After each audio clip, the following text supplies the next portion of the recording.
साथियों, अलाउद्दीन खिलजी की स्टोरी जो हम कल कंप्लीट करने से रह गए थे, आज हम कंप्लीट करने जा रहे हैं। और क्योंकि संपूर्ण विश्व एक बहुत बड़ी महामारी से जूझ रहा है, कोविड-19 से, तो आपसे आह्वान करते हुए मैं अपनी क्लास को आगे कर रहा हूं कि सभी अपना ख्याल रखें, सावधान रहें और सतर्क रहें। जितने भी प्रिकॉशंस WHO और ICMR ने बताए हैं भारत में, उन्हें फॉलो किया जाए। स्थिति बद से बदतर होने वाली है और उसके लिए हमें कहीं ना कहीं तैयार होना पड़ेगा। चैलेंजेस हैं, लेकिन थोड़ा सा डिफरेंस होता है चैलेंज में और संकट में। ये चैलेंज से थोड़ी ऊपर की सिचुएशन है, जिसे हम संकट या क्राइसिस कह सकते हैं। बहुत बड़ा संकट है ये, इस प्लेनेट को ख़त्म करने की पावर रखता है, इसलिए हम लोगों को एक होकर ही इसका सामना करना पड़ेगा। तो कल जो स्टोरी हमने कंप्लीट की थी, शुरू की थी अलाउद्दीन खिलजी, कैसे अलाउद्दीन खिलजी जलालुद्दीन खिलजी से दिल्ली सल्तनत को छीन लेता है और दिल्ली की सत्ता पर बैठ जाता है। सिकंदर सानी की उपाधि लेता है। बहुत बड़े बड़े ड्रीम्स थे। Alauddin Khilji was very ambitious king, और सिकंदर सानी जो उसका सपना था, उसको कंप्लीट करने के लिए उसने एक स्टैंडिंग आर्मी का गठन किया था कल। स्टैंडिंग आर्मी एक अपने आप में एक बहुत बड़ी अचीवमेंट है किसी भी सत्ता के लिए। भारत में एक व्यवस्थित स्टैंडिंग आर्मी जो है वो अलाउद्दीन खिलजी ने रखी। ये बात अलग है कि अलाउद्दीन खिलजी ने से पहले जो है बलबन ने एक तरीके का डिपार्टमेंट बताया था, दीवाने आरिज। मैंने बार बार बताया है, ये आपको एग्जामिनेशन के लिए बहुत इंपॉर्टेंट पॉइंट होते हैं ये सारे। और उसके बाद अलाउद्दीन खिलजी की स्टोरी में एक टर्न आता है जो उसका बहुत बड़ा रिफॉर्म भी कहलाया, उसकी मार्केट पॉलिसी। मार्केट पॉलिसी के बारे में हम बात करते रहेंगे पैरेलली।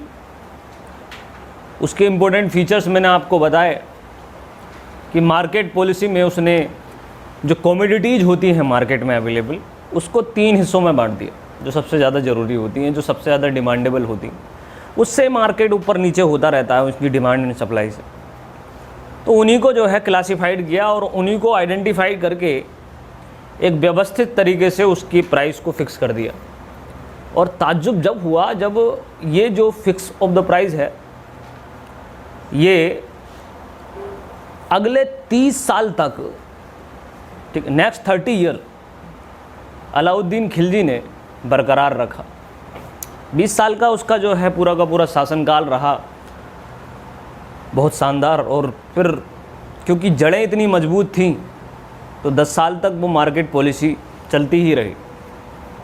फिर एग्रीकल्चरल रिफॉर्म उसके बहुत ज़्यादा काबिल तारीफ़ थे। बहुत समझदार और बहुत ही लॉन्ग टर्म विजनरी किंग रहा अलाउद्दीन खिलजी।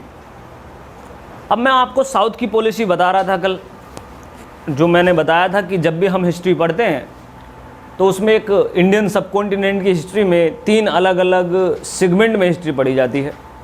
और फिर मैंने आपको बताया था कि भारत को हम 3 अलग अलग भागों में बांट सकते हैं और उनके नेचर, ज्योग्राफिकल सेक्शन के अनुसार ये सब बंटवारा होता है, इसका क्लासिफिकेशन होता है। The first one is north India, this is Deccan, transitional area है डेक्कन, और ये साउथ इंडिया। देखिए यहाँ पॉलिटिकल रूलर बहुत पावरफुल होते हैं इन्वेजन होता है, फॉरेन इन्वेजन, अब यहाँ से तो फॉरेन इन्वेजन हो नहीं सकता, तो फॉरेन इन्वेजन हमेशा नॉर्थ इंडिया में होगा। अब नॉर्थ इंडिया में जो फॉरेन इन्वेजन होगा तो इसको हैंडल करना पॉलिटिकली बड़ा टिपिकल रहा रूलर्स के लिए हमेशा से। इसीलिए एक बहुत बड़ा कारण ये भी था कि अगर कोई भी किंग साउथ इंडिया में मूव करता था तो उससे नॉर्थ इंडिया निकल जाता था। और कभी कभी तो ऐसा होता था कि भाई साउथ इंडिया के इस कॉम्प्लिकेशन में राजा फंसी जाते थे। औरंगजेब उसमें से एक था जिसने अपनी ज़िंदगी के 20 से ज़्यादा वर्ष जो है साउथ इंडिया में ही काटे थे और वो वापस आ भी नहीं पाया नॉर्थ इंडिया में, आते आते उसकी डेथ हो गई। तो नॉर्थ इंडिया का जो स्ट्रैटेजिक सिचुएशन है वो अलग है और साउथ इंडिया की स्ट्रैटेजिक सिचुएशन अलग है। नॉर्थ इंडिया की अगर बात की जाए तो नॉर्थ इंडिया के किंग हमेशा से साउथ इंडिया की तरफ बढ़ेंगे बिकॉज ऑफ स्पाइसेस और ट्रेड एंड कॉमर्स को बढ़ाने के लिए, इकोनॉमी को बढ़ाने के लिए। और फिर डेक्कन जो ट्रांजिशनल एरिया है जो बेसिकली किसी नेचुरल रिसोर्सेज से रिलेटेड नहीं है मेडिवल हिस्ट्री एंशिएंट हिस्ट्री में, लेकिन इसका स्ट्रैटेजिक इम्पोर्टेंस बहुत है। एक तो यहाँ का जो लैंड है वो ज़्यादा फर्टाइल नहीं है, ट्राइबल एरिया है, ट्राइबल्स ज़्यादा पाए जाते हैं इस एरिया में डेक्कन में। और जैसे हम ट्राइबलिज्म की बात करते हैं तो वहीं ब्रूटलिटी, क्रूएलिटी बढ़ जाती है और एक बहुत यूनिफिकेशन भी होता है ट्राइबलिज्म में बहुत बड़े पैमाने पर। इस पॉइंट ऑफ व्यू से देखा जाए तो डेक्कन को क्रॉस करना किसी भी राजा के लिए सबसे बड़ा चैलेंज हुआ करता था, सबसे बड़ा चैलेंज। आगे चल के जब हम मॉडर्न हिस्ट्री पढ़ते हैं या फिर इसी में, तो उसमें औरंगजेब के टाइम पर यहाँ पर एक बहुत शानदार एम्पायर इस्टेब्लिश होगा बाय द शिवाजी, छत्रपति शिवाजी। और फिर it will converted into Maratha. ये जो बिखरी हुई ट्राइब थी इसको एक तरीके से फाउंडेशन का काम शिवाजी कर देंगे। बहुत बड़ा कंट्रीब्यूशन है डेक्कन को शिवाजी का। और फिर तो डेक्कन को जीतना नामुमकिन है। तो डेक्कन की पॉलिसी हमेशा से बहुत डिफरेंट रही है। तीनों अलग अलग सेगमेंट में हिंदुस्तान की पॉलिसी को अलग अलग तरीके से देखा जाना चाहिए जब भी स्टूडेंट पढ़ते हैं।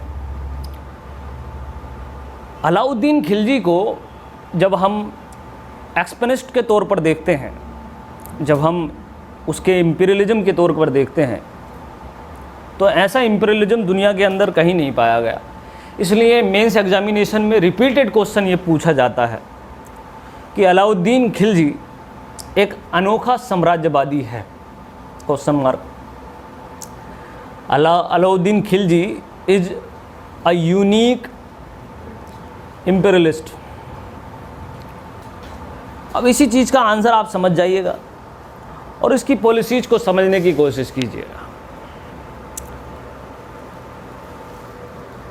तो अलाउद्दीन खिलजी ने जो है साउथ में जाने का, जैसा अलाउल मुल्क ने जो है उसका एडवाइज़र उसने बताया कि बिना इंडियन सबकॉन्टिनेंट को कंसोलिडेट किए तुम कभी भी सिकंदर नहीं बन सकते।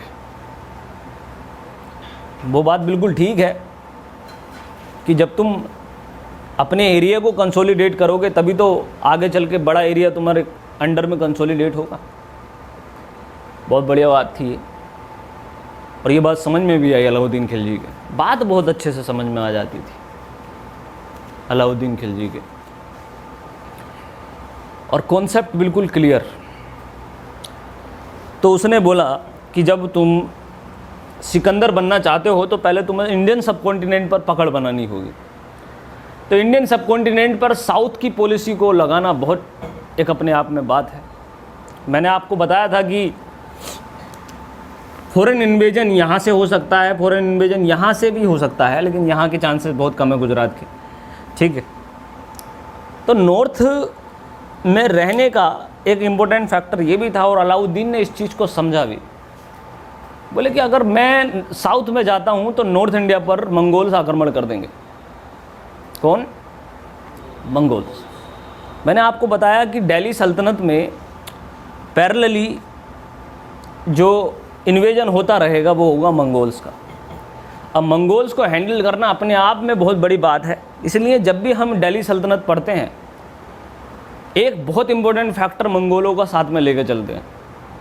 उनका इन्वेजन तो होना ही है, ठीक है। तो उसके जब हम इल्तुतमिश की बात कर रहे थे तो इल्तुतमिश के समय भारत में या Indus valley civilisation, Indus valley या फिर उस रिवर के उस तरफ तक कौन पहुंच गया था? चंगेज खान पहुंच गया था। लेकिन इल्तुतमिश की समझदारी की वजह से भारत चंगेज खान के चुंगल से क्या हो गया? बच गया। छोटी सी समझदारियों के कारण जो है बहुत बड़ी बड़ी सल्तनतें बच जाती हैं। तो नॉर्थ इंडिया में ये कंडीशन, ये पर्टिकुलर चैलेंज जो है अलाउद्दीन खिलजी के सामने आया कि हाँ कि भाई मेरे हाथों से नॉर्थ इंडिया जा सकता है। इसलिए उसने एक बहुत अच्छा काम ये किया कि उसने सिरी नाम का एक कैपिटल बनवाया to handle the foreign invasion of north west frontier. तो ये जो सिरी फोर्ट है, सिरी का किला जिसे कहते हैं, ये अलाउद्दीन खिलजी ने बनवाया था नॉर्थ वेस्ट फ्रंटियर के इन्वेजन को हैंडल करने के लिए, ठीक है। ये बहुत इम्पोर्टेंट बात थी, अलाउद्दीन खिलजी ने की। फोर्टियार्ड कर दिया उसको, एक किले में तब्दील किया और इसे नया कैपिटल बनाया। कैपिटल और किला बड़ा महत्वपूर्ण है स्ट्रैटेजिकली साउथ इंडिया और नॉर्थ इंडिया में, हम बता देंगे हम आपको।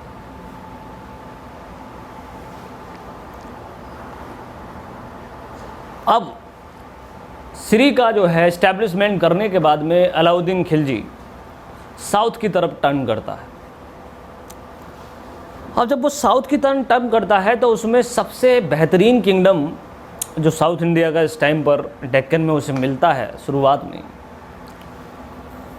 वो होता है इसका अपना पुराना, ठीक है, रिलेटिव देवगिरी। याद है देवगिरी? देवगिरी वही था जो वो राजा बनने से पहले जिसने उसे लूटा था। तो देवगिरी में यदुवंश था, यादव वंश, और वहाँ पर राजा थे रामचंद्र यादव। अलाउद्दीन खिलजी ने देवगिरी कर जाकर किले के आगे घेराबंदी की, फोर्टिफिकेशन किया, और किले के आगे घेराबंदी करने के बाद देवगिरी से डील हुई, बड़ी शानदार डील। अलाउद्दीन खिलजी ने रामचंद्र यादव की बेटी से शादी कर ली। मैरिज अलायंस हमेशा से बहुत मजबूत शिलाधार होते हैं, हमेशा से। इससे मजबूत कोई एग्रीमेंट हो ही नहीं सकता।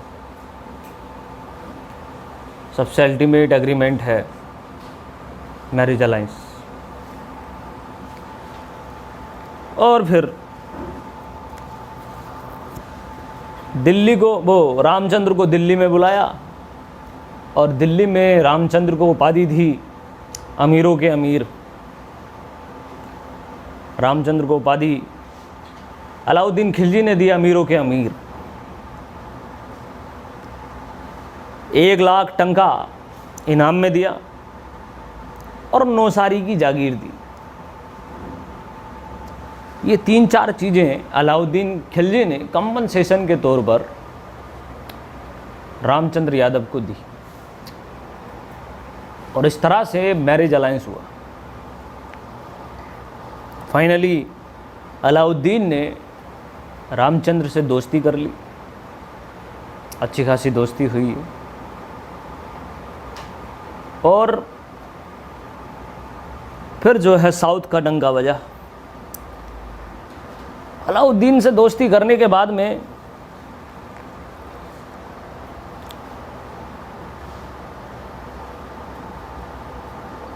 अलाउद्दीन ने अपने सबसे विश्वास पात्र सेनापति को, जिसका नाम था मलिक काफूर, रामचंद्र से मिलवाया और कहा कि आप साउथ का दौरा आप करेंगे। और मलिक काफूर का जिक्र हुआ है तो 4-5 बातें इनके बारे में भी हो जाएं। मलिक काफूर एक तरीके का मतलब एक तरीके से किन्नर था, वो एक गुलाम था और 1000 दिनार में जो है उसे ख़रीदा था, इसलिए मलिक काफूर का दूसरा नाम 1000 दिनारी भी कहा गया है। 1000 दिनारी।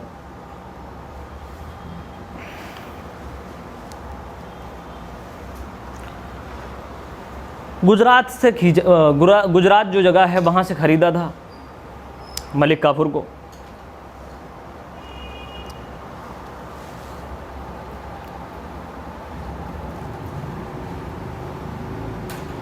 बहुत ही व्यक्तिगत संबंध थे मलिक काफूर से अलाउद्दीन खिलजी के। अलाउद्दीन खिलजी की इमेज बनाना इतना आसान नहीं है दिमाग में। तो मलिक काफूर को भेजता है और वो कहता है कि जहाँ पना मैं आपके कदमों के नीचे पूरा हिंदुस्तान ला कर रख दूँगा। ये उसका मलिक काफूर का गिफ्ट अलाउद्दीन खिलजी को एक तरीके का कमिटमेंट था ये, और उसने किया भी ऐसा ही। साउथ में मलिक काफूर रामचंद्र यादव के साथ में जाते हैं डेक्कन को, क्योंकि डेक्कन तो उनके अंडर में हो गया, अब दोस्ती कर ली, तो पहुंचते हैं। और रामचंद्र यादव जो है वहाँ पर एक रोल प्ले करते हैं स्काउट का, एक मेंटोर मतलब गाइड का। तो गाइड का जो रोल होता है बहुत इम्पोर्टेंट रोल होता है। आप किसी अजनबी शहर में पहुंच जाएं, आपको जहां जाना है वहां से आपका गूगल मैप छीन लिया जाए, लोगों को छीन लिया जाए, आप नहीं पहुंच पाओगे आसानी से। और वहीं अगर आपको कोई गाइड मिल जाता है तो वो आपको डायरेक्शन देता रहता है और आप बड़ी आसानी से वहाँ पहुँच जाते हो।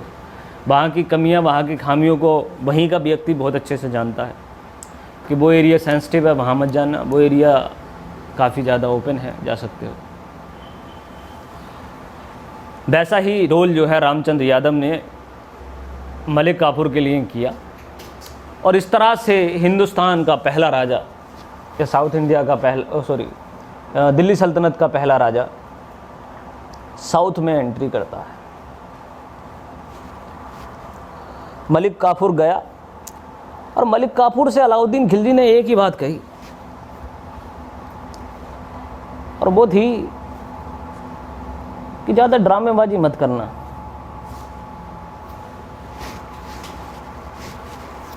जाना, हराना और पैसा ले आना,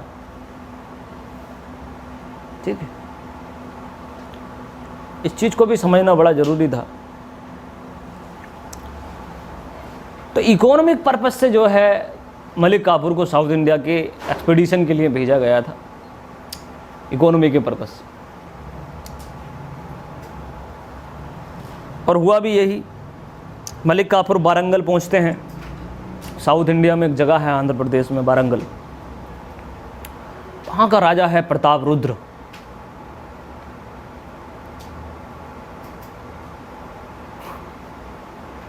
और वहाँ के राजा को वो हरा देता है, और हराने में उसे दुनिया की सबसे नायाब चीज़ मिलती है, दुनिया की सबसे नायाब चीज़ कोहिनूर। मलिक काफूर के हाथ लगता है प्रताप रुद्र के माध्यम से। कौन सा? कोहिनूर डायमंड।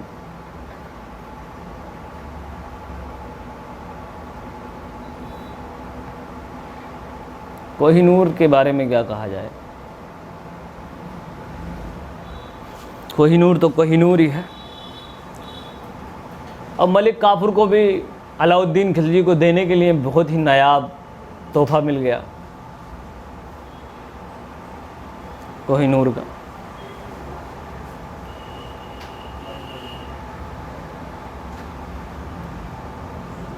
तो मलिक काफूर ने वारंगल को जीता और उसके बाद में वो कर्नाटक की तरफ बढ़ता है। कर्नाटक में बैसल एक जगह है, बैसल नरेश, वहाँ पर हैं भल्लाल है वैसे तो नाम इनका, बैसल नरेश भल्लाल, और उसको भी पकड़ लिया इसने। पकड़ के बस बोल दिया खरोती दे दो। वहीं से भी बहुत तगड़ी लूट की।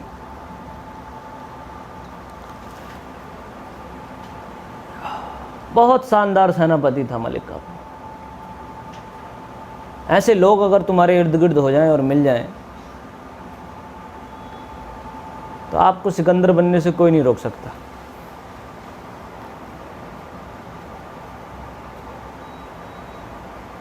और अलाउद्दीन खिलजी ने एक इनज को, एक किन्नर को इतनी बड़ी अहमियत दी थी, तो किन्नर को तो जान निकाल कर रखनी ही थी अपनी। बहुत बड़ी सीख है ये। फिर अलाउद्दीन खिलजी, वो मलिक काफूर जो है, कर्नाटक को जीतने के बाद में तमिलनाडु में एंट्री करता है। साउथ इंडिया में तमिलनाडु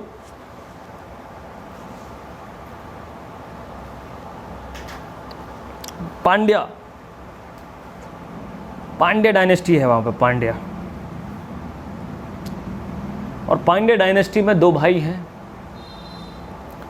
वीर पांड्या और सुंदर पांड्या।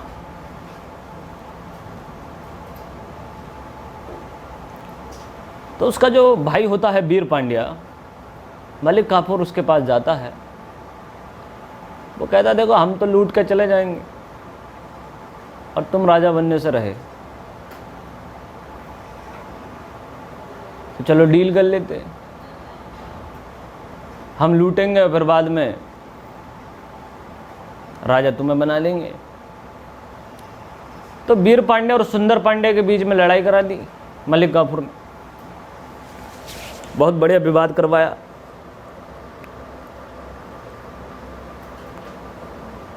और अपनी साइड में मिला लिया और फिर वहाँ पर जो है लूट लिया।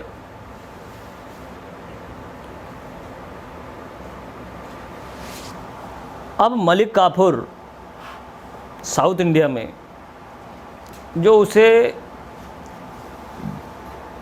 सबसे बड़ी लूट जो मलिक काफूर ने की, वो था साउथ इंडिया का टेम्पल, चिदम्बरम टेम्पल। बहुत बहुत बड़ी लूट थी। और तुम्हें पता है टेम्पल इकोनॉमी कितनी खतरनाक थी। Temple economy is very dangerous economy. आज भी पता नहीं कितनी नायाब चीज़ें, कितने अच्छे अच्छे नायाब टेम्पल्स में हैं।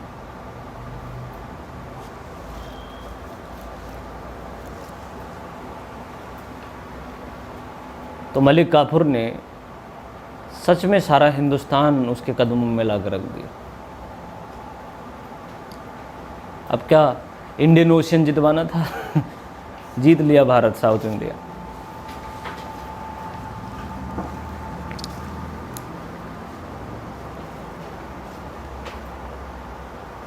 एक बात कही जाती है कि चिदम्बरम का टेम्पल जब मलिक काफूर ने जीता था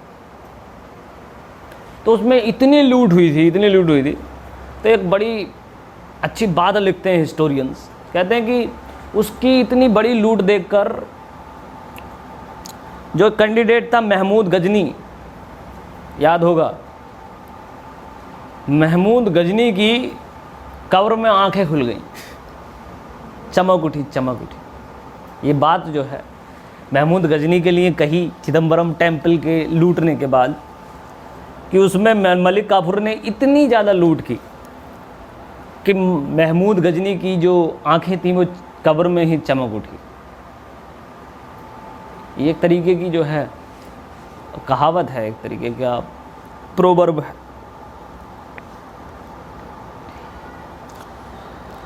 तो ये सारा का सारा साउथ इंडिया का जो कैपिटल था, मनी था, वो इकट्ठा करके ले गया दिल्ली सल्तनत। अलाउद्दीन के लिए। ठीक है, देखिए जब भी कोई कैंडिडेट साउथ की तरफ बढ़ेगा उसके लिए दो चैलेंज होंगे, एक तो गुजरात और एक बंगाल। ये दो इम्पोर्टेंट चीज़ें होती हैं। और अलाउद्दीन खिलजी की जो यूनिक इम्पीरियलिज्म की पॉलिसी है, जो मैंने आपको बताई भी है क्यों है, बता दी है इसमें भी, वो ये है कि उसने साउथ का एक्सपीडिशन करते हुए नॉर्थ वेस्ट फ्रंटियर का क्या रखा, पूरा ध्यान रखा, जो बहुत ही बड़ा काम था और जो किसी राजा ने किया नहीं था। तो उसने क्या काम किया था मैं आपको बता देता हूँ। अलाउद्दीन खिलजी ने उसने कंसोलिडेट किया साउथ इंडिया जाने से पहले नॉर्थ इंडिया को। कंसोलिडेशन बोले कि ये जितने भी छोटे छोटे राजपूताना हैं, छोटे छोटे किंग हैं, इनको सबको अपने अंडर में लो पहले तो सबसे पहला गुजरात के ऊपर उसने जो है इन्वेजन किया था, गुजरात के ऊपर अटैक किया था एक्सपीडिशन। और गुजरात कुबेर का घर है, ये बात मोदी जी भी कह चुके हैं। गुजरात क्या है, कुबेर का घर है हिंदुस्तान में, हमेशा से रहा है। हमेशा से का मतलब इंडस वैली सिविलाइजेशन में भी लोथल एक बहुत इकोनॉमिक लोकेशन, बहुत शानदार है गुजरात की। ऊपर से गुजराती कल्चर बड़ा ही प्रोग्रेसिव, तो बहुत दौलत थी गुजरात में और गुजरात को जीतना बहुत बड़ा काम है। लेकिन गुजरात को जीतने से पहले उसके बीच में एक बहुत बड़ा और बहुत इम्पोर्टेंट रीजन पड़ता है। गुजरात को पहुंचने के दो रास्ते हैं। कितने, कौन कौन से? एक तो गुजरात पहुंचा जा सकता था दिल्ली अजमेर होते हुए, दिल्ली से जयपुर, जयपुर से अजमेर और अजमेर से जोधपुर और जोधपुर से गुजरात। बहुत ही खतरनाक ट्रिप है ये, आज तक नहीं हो पाती बच्चों से, क्योंकि इसमें रेत ही रेत फांकना पड़ता है बढ़िया से। अजमेर से स्टार्ट हो जाता डेजर्ट और जोधपुर पहुंचते पहुंचते तो फिर ऊँट ही ऊँट दिखाई देते हैं। और दूसरा रास्ता है गुजरात पहुंचने का, ईस्टर्न राजपूताना जिसे हम राजस्थान कहते हैं, उसका एरिया जिसे मालवा कहा गया। क्या कहा गया? बहुत ही शानदार रीजन है ये मालवा। तो दूसरा गुजरात पहुंचने का माध्यम था कि हम किसके माध्यम से जाएं? मालवा के। तो अलाउद्दीन खिलजी किसके रास्ते से जाएगा, आप ऐसे गैस करके बताइए।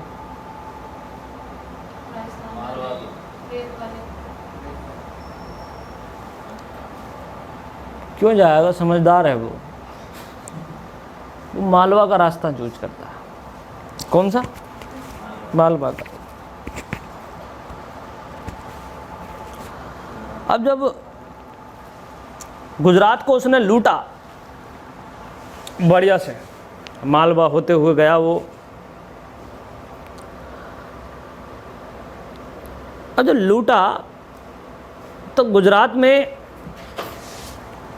गुजरात की लूट के बाद में वापस आ रहा था और उसकी आर्मी में रिवोल्ट हो गया। और रिवोल्ट भी क्यों हुआ वो मैंने आपको बता दिया, टैक्सेशन की वजह से। हम्स नाम का जो है एक इस्लामिक रूल था राजा और प्रजा के लिए, बहुत पुराना रूल है ये इस्लाम का। अब हुआ ये कि नए मुसलमान जो थे, नए मुसलमान मंगोल, तो कुछ मंगोल लोग और नए मुसलमान सेना में भर्ती हुए थे।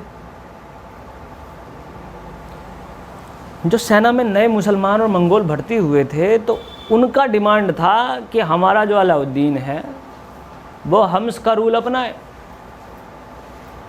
जैसा सारे राजा अपनाते थे पहले भी। हम्स का रूल क्या है भाई? विशाखा।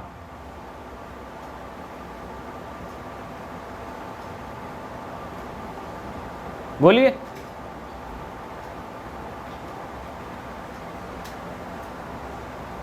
20% किंग रखेगा और 80% प्रजा जी, कि 4/5 जो रखेगा वो सेना में बांट दिया जाएगा, आर्मी में, और 1/5 जो है कौन रखेगा?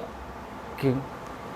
अलाउद्दीन तो बहुत ताकतवर लड़का था, उसने बोला ऐसे थोड़ी ना होता है, राजा मैं हूँ, मैं रखूँगा 80%, तुम रखो 20%। तो उन लोगों ने इस संपत्ति को मानने से क्या कर दिया? इनकार कर दिया।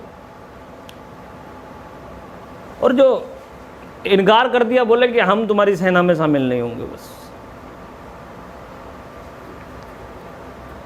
अब उनके जो लीडर थे वो 2-4 लोग जाकर जो है सेना छोड़कर भाग गए, और भागकर वो गुजरात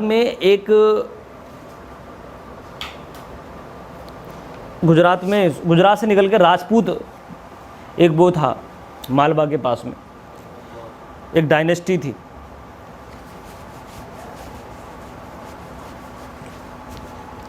रणथंबोर में शरण ले ली उन्होंने, रणथंबोर में।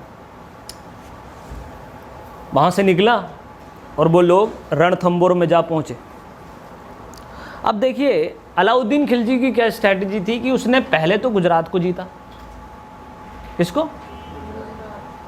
और अब वो किसको जीतना चाहता है? राजपूत, मतलब राजस्थान को जीतना चाहता है। पहले गुजरात को जीता उसने, फिर राजस्थान को जीतेगा, ठीक है। तो ये एक अलग तरीके का जो है उसका एक स्ट्रैटेजी थी, तो दूसरे राजा नहीं फॉलो करते हैं। पहले जो है उसने संपत्ति, इकोनॉमी बराबर एम्पायर, संपत्ति ले ली, और उसके बाद में राजपूतों को हैंडल कर लिया बहुत अच्छे से राजस्थान में। तो कितने डिफरेंट स्ट्रैटेजी से चला अलाउद्दीन खिलजी, इसीलिए इसे यूनिक एम्परलिस्ट कहा गया है।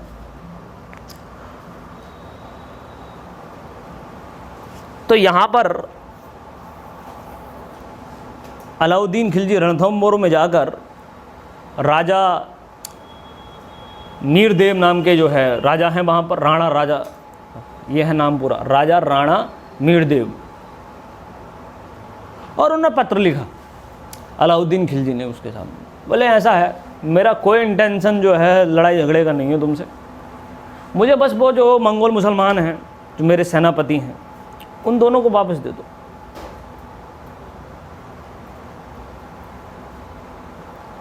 बस। और उसने बस एक ही बात लिखी रिटर्न में,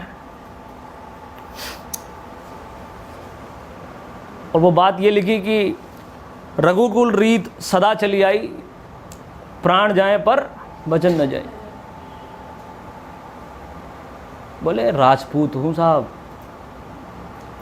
और जो लोग वो हैं वो मेरे मेहमान हैं, और हमारे रहते हम अपने मेहमानों के साथ में धोखा नहीं कर सकते।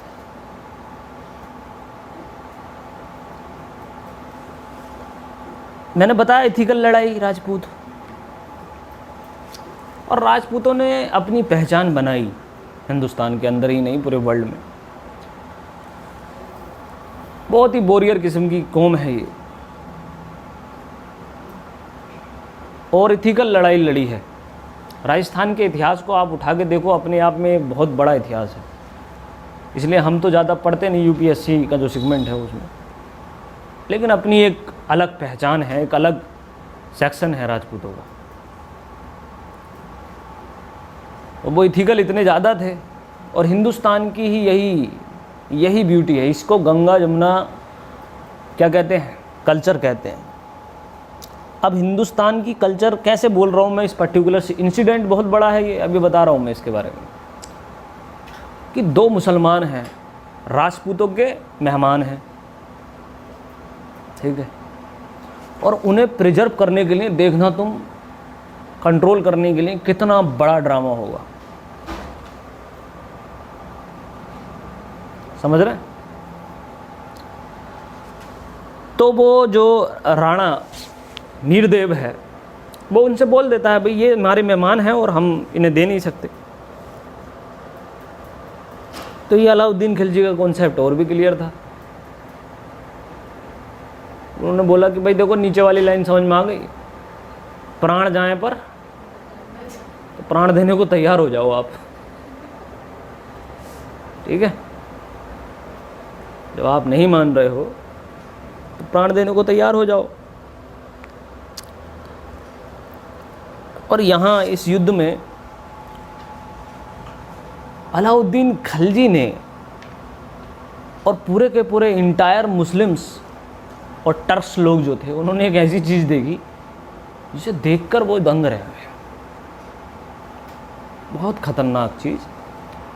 और I can not say anything about this particular matter. और ये था जौहर। और जौहर तो बहुत अलग चीज़ है। Jauhar and sati system is totally different. बहुत बड़ा अंतर है जौहर में और सती सिस्टम में। जौहर तो बहुत अलग चीज़ है, बहुत। और राजपूत के इतिहास में जौहर सिस्टम को बड़ा ही सम्मान दिया गया है और दिया जाना भी चाहिए। मैं बताऊँ आपसे, एनसीईआरटी का पहला question, what is the difference between sati system and jauhar system?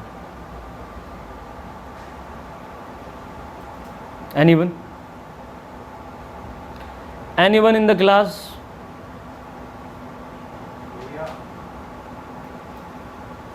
Sati system, there is a ritual in which a woman जो अपने आप को उसकी मतलब मर्जी होती है वो सती होती है नहीं होती है।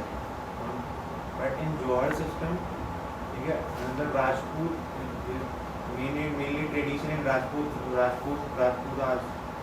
In this queen of Maharaja king, तो वो खुद तो अपने ऑनर को प्रिजर्व करने के लिए एक तरह से सती होती है, या फिर कह सकते हैं उसमें वो होती है।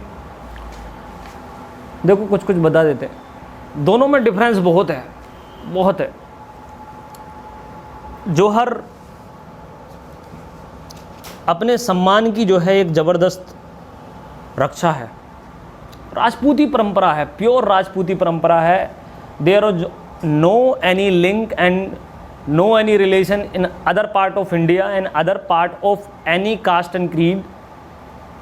जौहर इज डायरेक्टली रिलेटेड टू राजपूती system and sati system is directly related to all Indian people.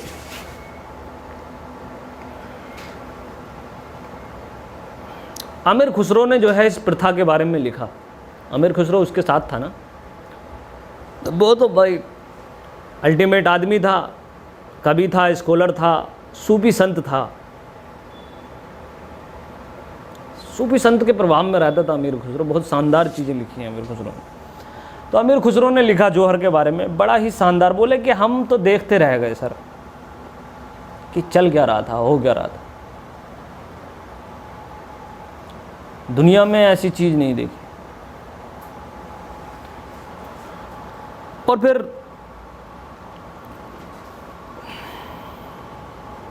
क्या है जौहर सिस्टम?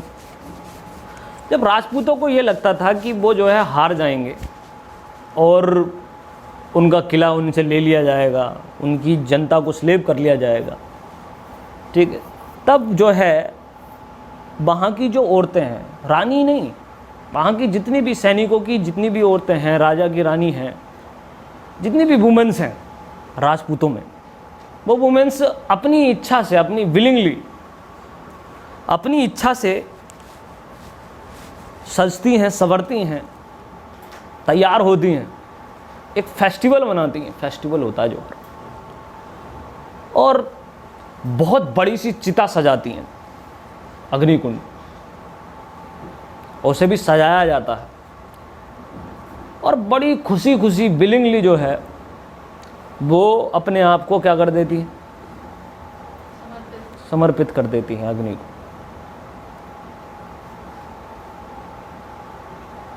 उन्हें जो है इस चीज़ में बड़ी खुशी लगती थी कि भाई हमारी आबरू, हमारी इज्जत, हमारा राजपूताना जो है वो क्या रहा, हमारे जिंदा रहते हुए सेफ रहा।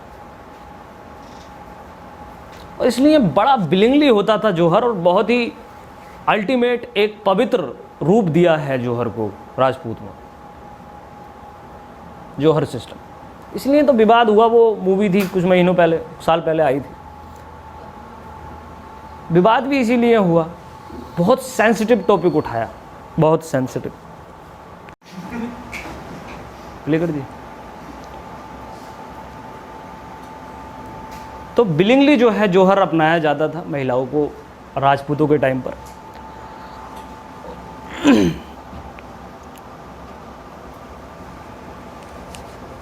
ये बात अलग है, राजपूतों ने अपनी राजपूतानी और जो एसेंस ऑफ राजपूत है वो खोया मुगलों की संगति में आकर। मुगल्स, लेटर मुगल्स लड़ाई छोड़ देंगे राजपूत।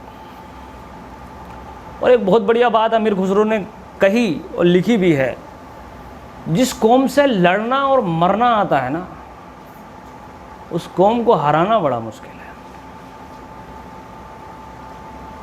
उन्हें डर लग गया, बात थी भी, उनके अंदर पोटेंशियल बहुत ज़्यादा था, बहुत पोटेंशियल था, इंटरनल पोटेंशियल। मैंने बताया ना आपको, साहस और जज्बा, ये सब चीज़ों से जंग जीती जाती हैं। ओपो तोपो से, F-16 से कभी जंग नहीं जीती जाती है, समझ रहे हो नहीं? जज्बा अगर साइकिल पर भी है तो तुम रफाले को गिरा दोगे।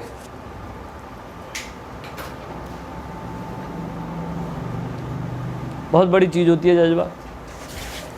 तो आमिर खुसरो ने कहा, भाई जिस कौम की एक एक महिला लड़ना मरना जानती हो, उस कौम को हराना बड़ा मुश्किल है, बहुत। और कुछ मज़ेदार एक्शन मूवी चली रही थी उनकी, एक तरफ राजपूत एक तरफ टर्क्स, ठीक है, दोनों ही की प्रवृत्ति एक जैसी है, दोनों की ज्योग्राफी एक जैसी है, कंडीशन भी एक जैसी है। बताया राजपूत बस इथिकल लड़ाई लड़ते थे, और सेंट्रल एशियन टर्क्स जो है उनका कोई एथिक्स नहीं था लड़ाई में, जीत ही उनका एथिक्स था। और इस चीज़ को कई जगह उनकी ये सक्सेस का एक अहम हिस्सा रहा।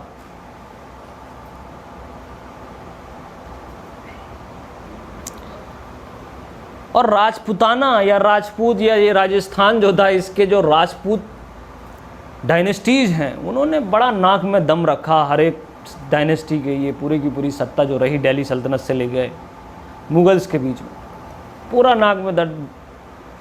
बाबर इससे नहीं हैंडल कर पाया इसको, अकबर, हुमायूं, शेरशाह सूरी, अलाउद्दीन खिलजी तो है ही, और इल्तुतमिश भी। और फाइनली शेरशाह सूरी को लिखना पड़ा अपनी जीवनी में, ये लिखा उसने कि एक मुट्ठी भर बाजरे के लिए मैंने पूरा हिंदुस्तान छोड़ बैठा। बड़ी गहरी बात थी ये। मुट्ठी भर बाजरा मतलब कुछ था थोड़ी ना राजस्थान में, कुछ भी नहीं है, आज भी कहाँ कुछ है। आज तो बहुत कुछ है, खैर बुरा मानने की ज़रूरत नहीं राजस्थानियों को,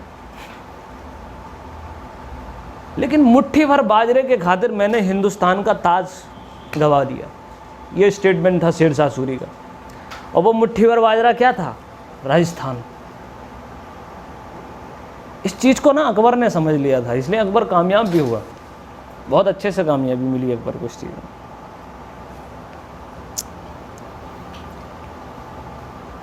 तो अलाउद्दीन खिलजी का ये जो इंसिडेंट था, बड़ा गजब इंसिडेंट था।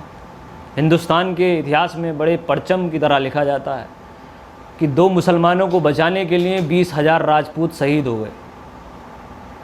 अलाउद्दीन खिलजी ने रणथंबोर पर कब्जा कर लिया, लेकिन हरा तो दिया राजपूतों को, लेकिन उनके जज्बे, उनके साहस को नहीं हरा पाया अलाउद्दीन। जौहर अपनाया गया उस एरिया में, जौहर।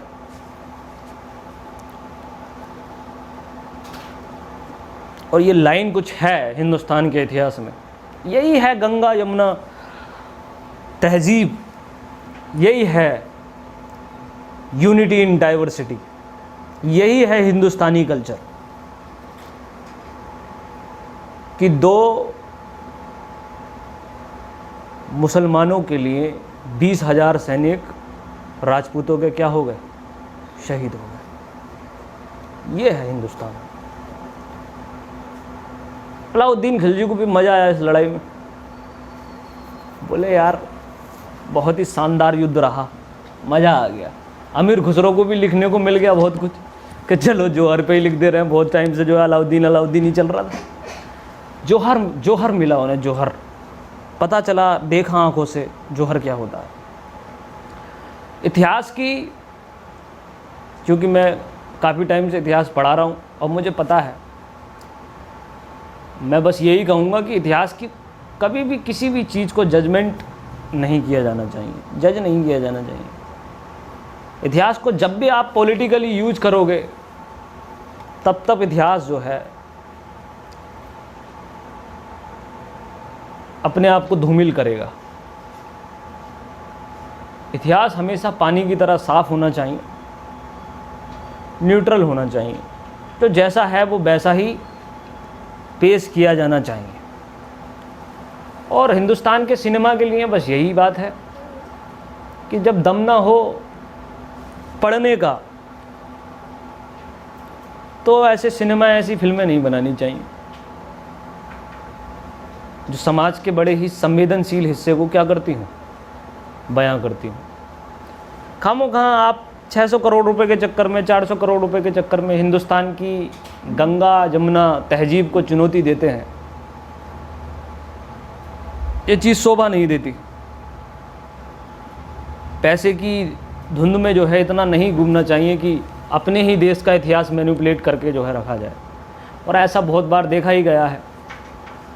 हिंदुस्तान के सिनेमा में एक अलग तरीके का ट्रेंड चालू हो गया है हिस्टोरिकल इवेंट्स के ऊपर मूवीज़ बनाने का, डॉक्यूमेंट्री बनाने का। और हिंदुस्तान के सिनेमा ने जिस तरीके से हिंदुस्तान के इतिहास को रखा है वो बहुत ही भयावह है, ख़तरनाक है, जिसके कॉन्सिक्वेंसेस हमें बहुत भारी पड़ सकते हैं। इसीलिए इतिहास से कोई छेड़खानी नहीं होनी चाहिए, बिल्कुल भी नहीं होनी चाहिए। हिस्टोरिकल प्रोजेक्ट को पूरा करने के लिए बहुत रिसर्च चाहिए होती है, बहुत बड़े लेवल पर जो है स्टडी चाहिए होती है। ये गलत है। तो आपको जौहर समझ में आ गया होगा आई होप, और रणथंबोर की ये घटना भी आपको समझ में आ गई होगी। बहुत शानदार घटना थी ये, लाजवाब घटना थी। और फिर भी अलाउद्दीन खिलजी जो है रणथंबोर को अपने कब्जे में ले लेता है, उसकी गद्दी पर बैठता है। अलाउद्दीन खिलजी ने रणथंबोर के एक कैंडिडेट को अपनी तरफ कर लिया था, नाम था उसका, प्रधानमंत्री था वो, नाम तो नहीं पता मुझे, याद नहीं रहा। प्रधानमंत्री ने बड़ी हेल्प करी, वही विभीषण था राजपूतों का। अलाउद्दीन खिलजी का कॉन्सेप्ट बिल्कुल क्लियर था। उसने प्रधानमंत्री को बुलाया, बोले इनाम नहीं लोगे चचा? वो आए हंसते हुए, बोले बिल्कुल, कैसे नहीं। बोले इसकी चमड़ी उतरवा लो।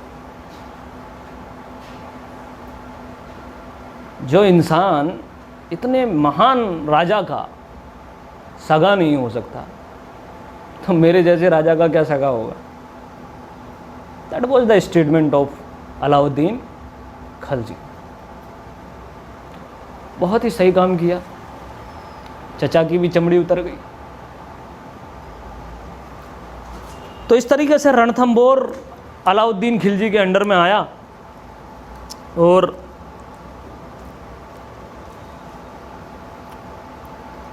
कहाँ जलालुद्दीन खिलजी और कहाँ ये अलाउद्दीन खिलजी। इसका अलाउल मुल्क कह रहा है बहुत बढ़िया, राजा का काम ही होता है न्याय करना। अब वो चोरों को किसी दूसरे स्टेट में भेज रहा है, बोले भाई यहाँ मत करो, मुझे खून खराबा नहीं करना, किसी दूसरे स्टेट में जाके कर लो। सर जलालुद्दीन ने भी एक बार रणथंभौर में किया था ना, वो बापूजी जैसे वो हाँ जी, वापस चले गए थे ना, बोले अपने मुसलमान भाइयों का इस किले के लिए मैं बिल्कुल नहीं खून बहाऊंगा। वो तो राजा कम काजी ज़्यादा था। ठीक है, Jalaluddin Khilji was very incompetent king और Alauddin Khilji was outstanding king, ultimate king. अब रणथंभौर से आगे बढ़े तो रास्ते में मिला चित्तौड़। अब चित्तौड़ की तो कहानी बच्चा बच्चा आज की डेट में हिंदुस्तान का जानता है। संजय लीला भंसाली ने पहुंचा दी वो कहानी, हम कुछ नहीं कह रहे। तो चित्तौड़ में जब वो आगे बढ़ता है, पहली बात तो मूवीज़ वगैरह जो होती है ना, इसमें एक ही कैंडिडेट और एक ही पर्टिकुलर परसेप्शन पर बड़ा फोकस होता है, कैमरा होता है। और हम भी मूर्ख, हमें भी जो है दिखाई नहीं देता कि भाई सिर्फ एक ही किरदार जो है सिर्फ जौहर नहीं कर रहा है, वहाँ पर सैकड़ों महिलाएं भी उसके साथ करती हैं, लेकिन संवेदना हमारी सिर्फ एक ही कैंडिडेट के साथ है। कितना गलत है ये, हमारे माइंड के साथ में एक ब्रेन वॉश साइकोलॉजिकल इम्पैक्ट डाला जा रहा है। जौहर एक कलेक्टिव सिनेरियो है। अब ये भाई साहब ने बताया हमें कि क्वीन का इन्होंने सबसे आगे रखा, एक ऐसा साइकोलॉजिकल इम्पैक्ट बना, जबकि jauhar is a very collective phenomena of society, of Rajput society. ठीक है, छोटे से लेकर ऊपर तक हर एक कैंडिडेट जो वुमेन है वो जौहर अपनाती थी।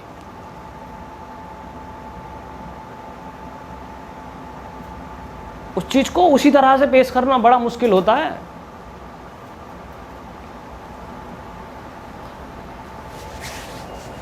तो जौहर एक कलेक्टिव थिंग है सोसाइटी की, उसमें किसी एक ही कैंडिडेट को हाईलाइट करके शो करना, प्रेजेंट करना गलत है।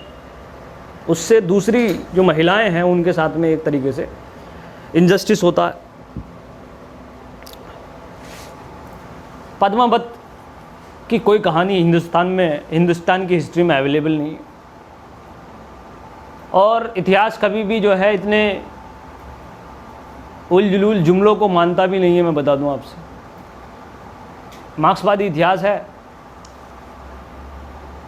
इश्क मोहब्बत से कभी राजपुताना या फिर कोई किंगडम चलता नहीं है, इकोनॉमी से चलता है। और अलाउद्दीन खिलजी को आप जानते ही हैं, वो इतना इम्प्रैक्टिकल शासक नहीं हो सकता कि भाई वो रानी को देखे और बेहोश हो जाए। तो ये मलिक मोहम्मद जायसी की कपोल कल्पना है, जिसका नाम था पद्मनी। रानी पद्मनी की कहानी है, उनकी पोयम का नाम था पद्मावत। चित्तौड़गढ़ की रानी पद्मनी। तो उसी किताब से, जो किताब का नाम मैंने आपको बताया पद्मावत, उस किताब से ही पद्मावती का हमें एविडेंस मिलता है, लिटरेरी एविडेंस। पद्मावती जैसी कोई रानी राजा रतन सिंह की थी या नहीं थी, इसका कोई एविडेंस नहीं है। और जितनी भी चीज़ें दिखाई या समझाई या पेश की जा रही हैं, वो सब मलिक मोहम्मद जायसी की जो किताब है पद्मावती, उसी किताब को प्रेजेंट किया गया है, जिसमें बताया गया कि अलाउद्दीन खिलजी ने जब उसे देखा पहली बार तो वो बेहोश हो गया। ठीक है, उसके होश उड़ गए। बहुत खूबसूरत थी वो, ये था वो था। हमें मार्क्सवादी इतिहास बताता है कि वो मलिक काफूर में इंटरेस्ट लेता था, वो आदमियों में इंटरेस्ट लेने वाला आदमी है, और तुम उसे जो है एक महिला के पीछे पहुंचा रहे हो। तुम तो पूरा का पूरा हार्मोन सिस्टम ही चेंज कर दे रहे हो उसका।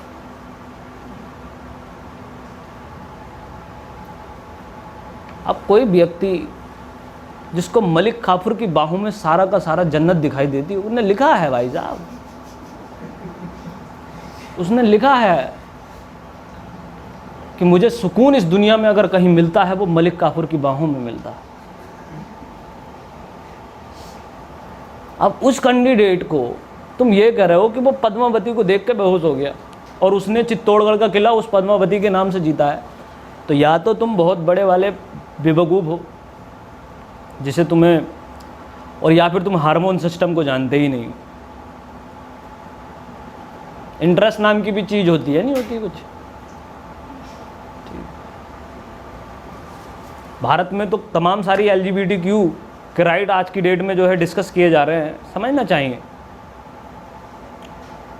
और सेंट्रल एशियन के जो जितने भी एशिया के लोग हैं, चाहे USA को ले लो आप, USA में जो है हमारे देश में 377 आने में कितना टाइम लगा, वहाँ एक इम्पोर्टेंट राइट है ये। हर चौथा पांचवा व्यक्ति जो है अपने हार्मोन सिस्टम को गवा बैठा चुका है यूनाइटेड स्टेट ऑफ अमेरिका में। एक अच्छी खासी गे कम्युनिटी है USA में।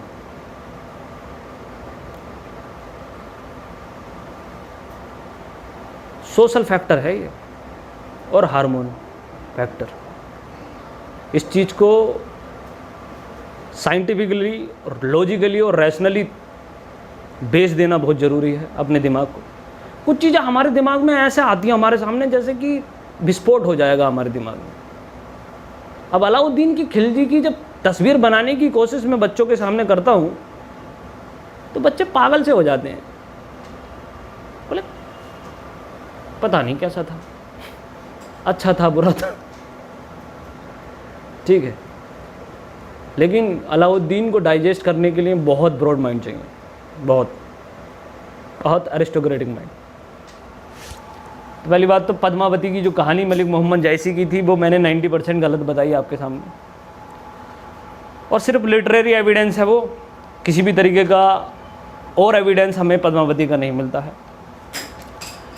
कुछ अच्छे फैक्ट मिलते हैं मलिक मोहम्मद जायसी की किताब से, जैसे शिलोंग की रानी थी, सेलम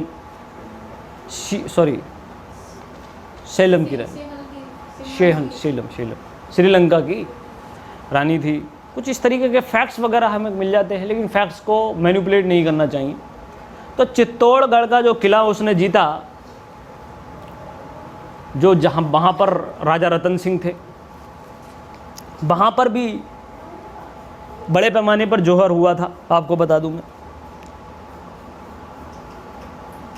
और स्ट्रैटेजिकली सबसे इम्पोर्टेंट बात जो चित्तौड़गढ़ की थी वो ये थी कि आप जब देखोगे चित्तौड़गढ़ को, वो स्ट्रैटेजिकली बहुत इम्पोर्टेंट है, उसे छोड़ नहीं जा सकते थे। चित्तौड़गढ़ का किला छोड़ा नहीं जा सकता था। हालांकि चित्तौड़गढ़ का किला जब आप देखने जाओगे तो उसमें एक गाइड आकर आपसे कहेगा भाई साहब ये किला अलाउद्दीन खिलजी ने कभी नहीं तोड़ा, 6 महीने 1 साल जो है यहाँ पर रही भोज उसकी, कभी तोड़ नहीं पाए। किला बंदी बहुत ज़बरदस्त है, वाकई ज़बरदस्त है, आर्किटेक्चर लाजवाब है चित्तौड़गढ़ के किले का, ठीक है। स्ट्रैटेजिकली बहुत शानदार किला बना हुआ है वो, आप देख सकते हैं गूगल वगैरह में। लेकिन अलाउद्दीन खिलजी ने तो जीत लिया था उसे, ठीक है। और राजा रतन सिंह को मार के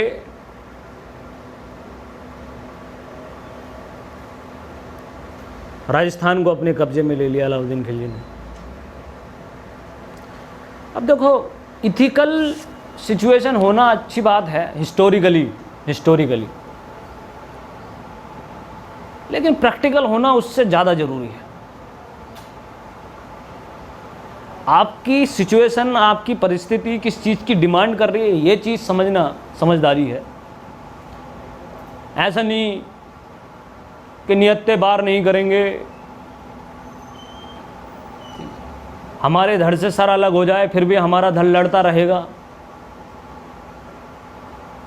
वो राजपूत ही क्या जो 19 साल से ज़्यादा जी जाए, कितना गलत इम्पैक्ट पड़ेगा। इसलिए राजपूत पीरियड में ना एक बहुत बड़ा सेगमेंट, अगर हम राजपूत को पॉजिटिव तरीके से देखते हैं तो हमें कुछ बातें दिखाई देती है जो मैंने आपको पेश की, लेकिन उसके बाद में सोसाइटी में जो निगेटिव एस्पेक्ट उसमें हैं वो बड़े खतरनाक हैं।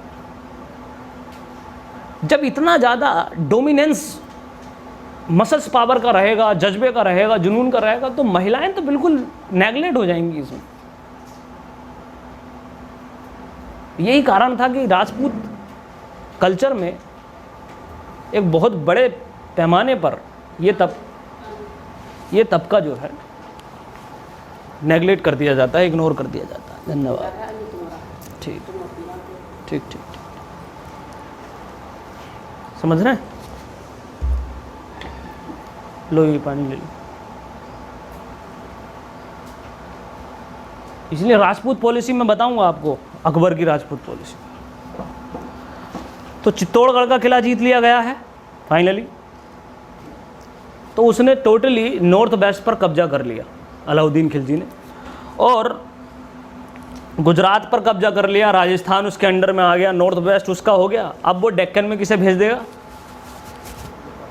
ठीक है, और डेक्कन तो उसने अपना कर ही लिया, देवगिरी में मैरिटल या मैरिज अलायंस कर लिए और उसे भेज दिया अपने मलिक काफूर को। और दिल्ली का पहला सुल्तान बना ये, जिसका दबदबा बंगाल को छोड़कर भारत के बहुत बड़े हिस्से पर बन गया, बंगाल को छोड़कर। ठीक है,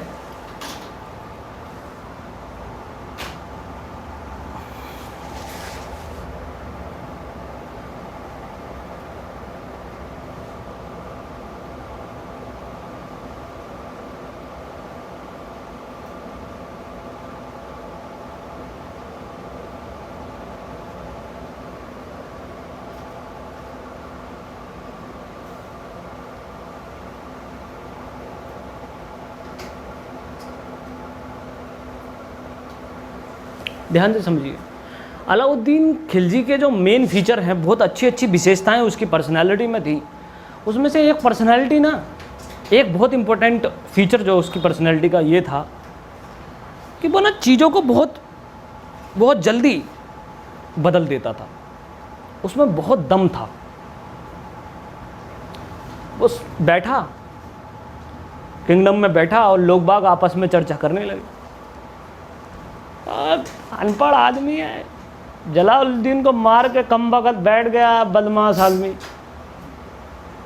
ऐसी गुफ्तगू अपने आप स्टार्ट हो जाती है, हो ही जाती है, तुम्हें पता है। चाय पे चर्चा करना तो हमारे खून में है। तो वो पूछा, अलाउद्दीन पूछा उससे, अपनी दरबारी से, बोले ये कर क्या रहे हैं ये? बोले कि साहब ये तुम्हारे बारे में बात कर रहे हैं और कह रहे हैं अनपढ़ आदमी है, ये है वो है। बोले अच्छा। अब देखो समझदार आदमी क्या है, वो इसका सल्यूशन निकालने की कोशिश करेगा। अब बेवकूफ़ आदमी क्या, कटवा दो इन्हें सबको। तो उसने क्या किया, उसने कोशिश की, उसने जो इच्छा जाहिर की वो कही कि भाई ऐसा है, 1 साल के अंदर, ठीक है, पूरी तैयारी कर डाली उसने यूपीएससी की।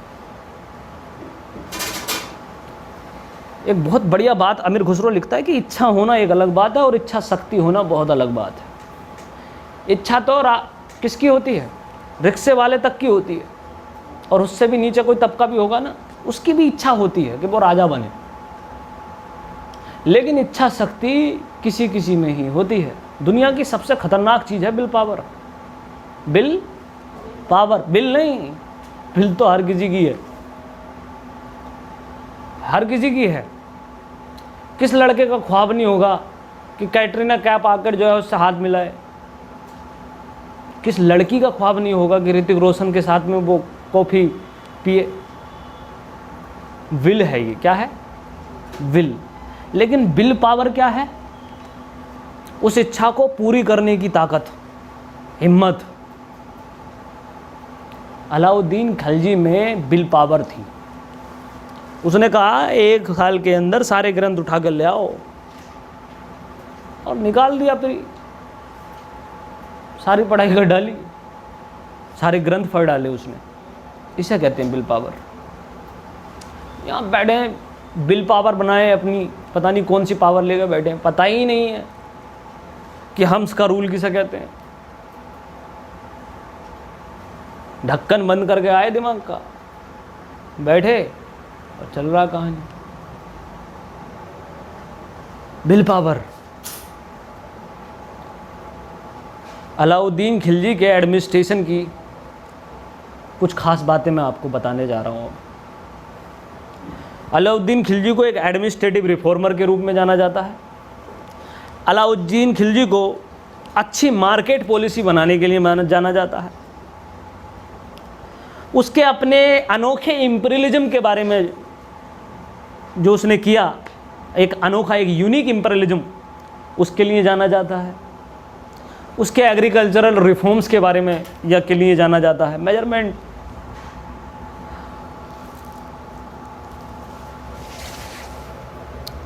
अब एडमिनिस्ट्रेटिव सिस्टम जो है बहुत गजब किया उसने, बहुत।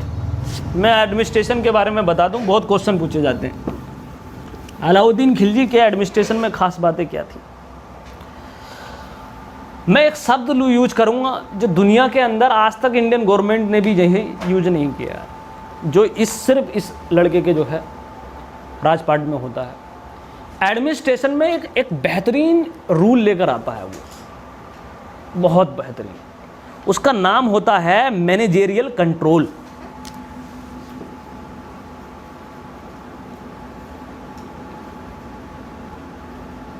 क्या होता है? उसके एडमिनिस्ट्रेशन का नाम है मैनेजेरियल कंट्रोल, जो भारत सरकार आज की डेट में इसी चीज़ का एब्सेंट है। अगर ये चीज़ आ जाए आज भी तो इंडिया की तस्वीर बदल जाए। मैनेजेरियल कंट्रोल सबसे यूनिक बात इसके एडमिनिस्ट्रेशन की, सबसे यूनिक मैनेजेरियल कंट्रोल। एनसीईआरटी में पढ़ा है क्या किसी ने?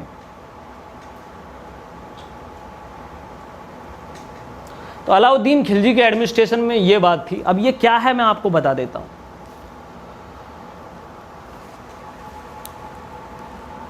अब क्या है? मार्केट है।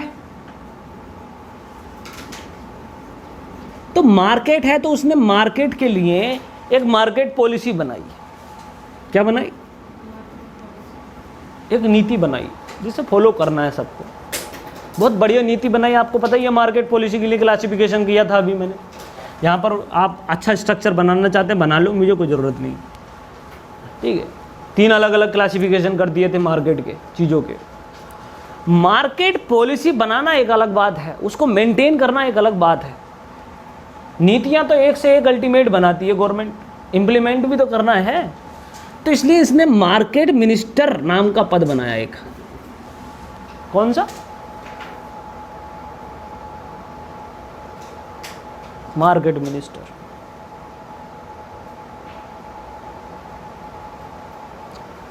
और मार्केट मिनिस्टर के अंडर में जो रहते थे वो रहते थे बाजार के अध्यक्ष। कौन? अध्यक्ष ऑफ मार्केट, ठीक है, प्रेसिडेंट ऑफ मार्केट। तो अध्यक्ष जो थे उनको कहते थे साहना। क्या कहते थे? साहना।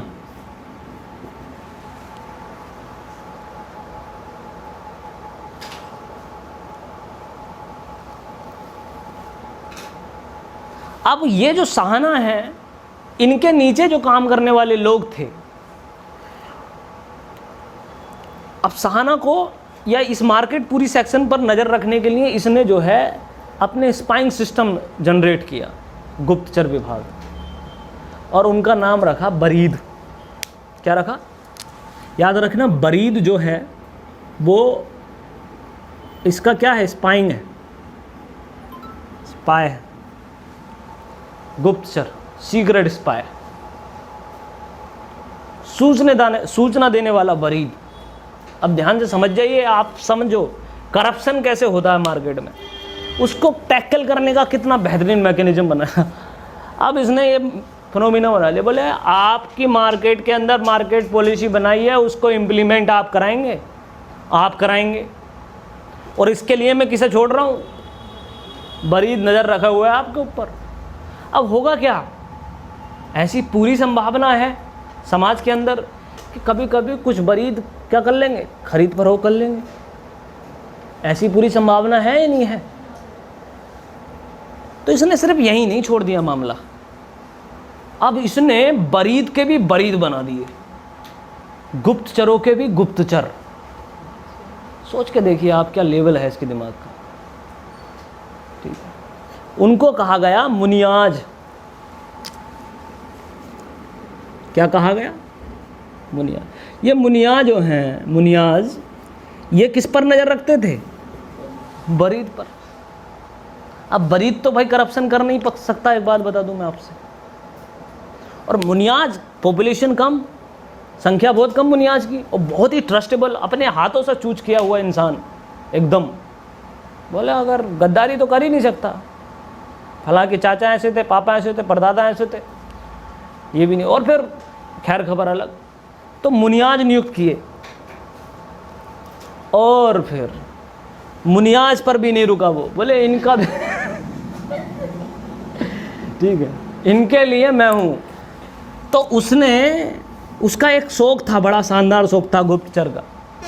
वो क्या करता था, अपने लोगों को इकट्ठा करके, ठीक है, हाइड एंड सीक खेलता था, हाइड एंड सीक। बोले, और ये काम वो वीक में कई बार करता था। और वो किन पर नज़र रखता था? मुनियाज पर, बरीद पर, मार्केट पॉलिसी पर। तो करप्शन होने का तो कोई सवाल बनता है? चांस ही नहीं बनता। और फिर अलाउद्दीन का एटीट्यूड, इसने ऐसी खेल खेल में जो है एक बच्चे को बुलाया, बोले बेटे यहाँ आओ, 10 साल का बच्चा, बोले जाओ, और उससे जो है चावल मंगाए, 1 किलो 1 kg, 1 किलो चावल लेकर आओ। बच्चा भागे भागे गया उसकी दुकान में, 1 किलो चावल ले आया, चावल तुलवाए, चावल थे 900 ग्राम। अलाउद्दीन खिलजी आए फिर मार्केट में, बोले बुलाओ इसको, इसके मुनिया को, इसके साना को, इसके पापा को, सबको बुलाओ।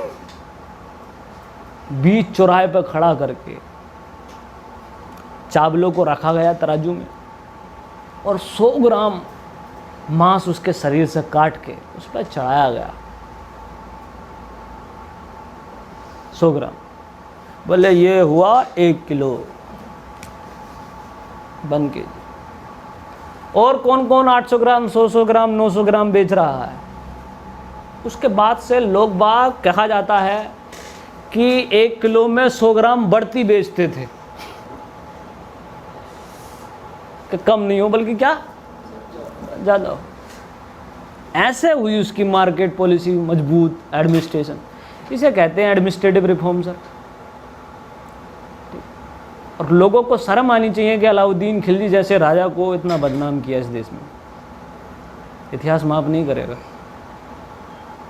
डिफेम बहुत खतरनाक चीज़ होती है गाइस, ऑलवेज रिमेंबर। अगर आप किसी की प्रतिभा की इज्जत ना करें तो उस दिन आप समझ जाएं आपका मार्ग बहुत गलत हो गया है। लाइफ में एक ही चीज़ की इज्जत करना हमेशा, और वो क्या है? प्रतिभा। ये प्रतिभा पाटिल वाली प्रतिभा नहीं, टैलेंट। वो बहुत प्योर वर्जन होता है इंसान का, बच्चे का ही।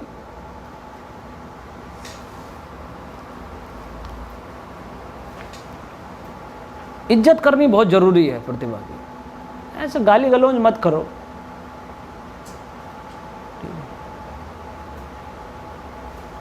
कि भाई ये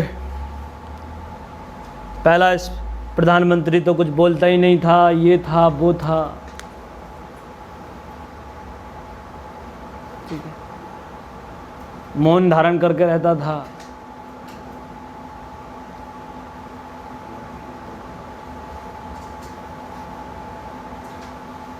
इज्जत करनी चाहिए। टैलेंट की हमेशा क्या होनी चाहिए? इज्जत होनी चाहिए। अलाउद्दीन खिलजी की, और ये बहुत बड़ा एक सेक्शन है, जब भी आप टैलेंट की इज्जत नहीं करोगे, जब भी आप प्रतिभा की इज्जत नहीं करोगे, प्रतिभा अपनी रेस्पेक्ट नहीं पाएगी, वहीं से एक क्राइसिस स्टार्ट हो जाएगा। और सब तो नहीं कर सकते हैं ऐसा, मैं बता दूं आपसे, क्योंकि दुनिया ही ऐसी है, ठीक है। इसलिए आपको लायन जैसा एटीट्यूड चाहिए, किंग जैसा एटीट्यूड चाहिए, जो आपको क्योंकि सब क्या मारेंगे, डेले मारेंगे आपको A to Z, सब नहीं कर सकते, लेकिन कुछ लोग तो करने ही चाहिए। ठीक है, 90% स्टूडेंट नहीं कर सकते, लेकिन यूपीएससी एस्पिरेंट को अच्छे और बुरे का ज्ञान बहुत अच्छे से होना चाहिए। सबकी तो कोई गारंटी नहीं, वो तो सब इनोसेंट हैं, उन्हें पढ़ा नहीं, तुम पढ़ रहे हो। आपको कुछ डिफरेंस क्रिएट करना बड़ा ज़रूरी है। और डिफेम की पावर मैंने आपको बता दी, बड़ी निगेटिव पावर होती है sir. Defame equal to death बताया मैंने, आप याद रखना, डी इक्वल टू डी। अगर आप डिफेम हो रहे हैं ना, और आप किसी को डिफेम कर रहे हैं, और सबसे बड़ा गुनाह तो यह है कि किसी टैलेंटेड आदमी को आपने डिफेम कर दिया, फिर तो बहुत खतरनाक आदमी बन चुके हो आप। इसलिए जो है ये वाले जो लोग हैं ना, राजपूत लोग, टर्क्स लोग, अलाउद्दीन खिलजी टाइप के, ये लोग बड़े शानदार हैं। ये डिफेम विफेम नहीं करना चाहते। रक्त, लहू, लड़ाई, स्ट्रगल, हिम्मत, जज्बा, करेज, ये सारे इनके बास्केट हैं ये। और जाहिल लोग क्या करेंगे? बातें, गुफ्तगू, और बहुत बुरा आदमी है, और हिम्मत सामने कहने की कुछ है नहीं। तो पर्सनालिटी कम से कम ऐसी बनानी जरूरी है कि आप ये डिफेम से बहुत दूर चले जाएं। दुनिया डिफेम करती रहे, डजंट मैटर, आप किसी को डिफेम ना करें। ये बहुत गंदा करैक्टर फीचर है ये पर्सनालिटी का। आप किसी को क्या करते हैं? डिफेम करते हैं। बहुत ही गंदा फीचर हो गया। अलाउद्दीन खिलजी की मार्केट पॉलिसी समझ में आ गई, एडमिनिस्ट्रेटिव पॉलिसी समझ में आ गई।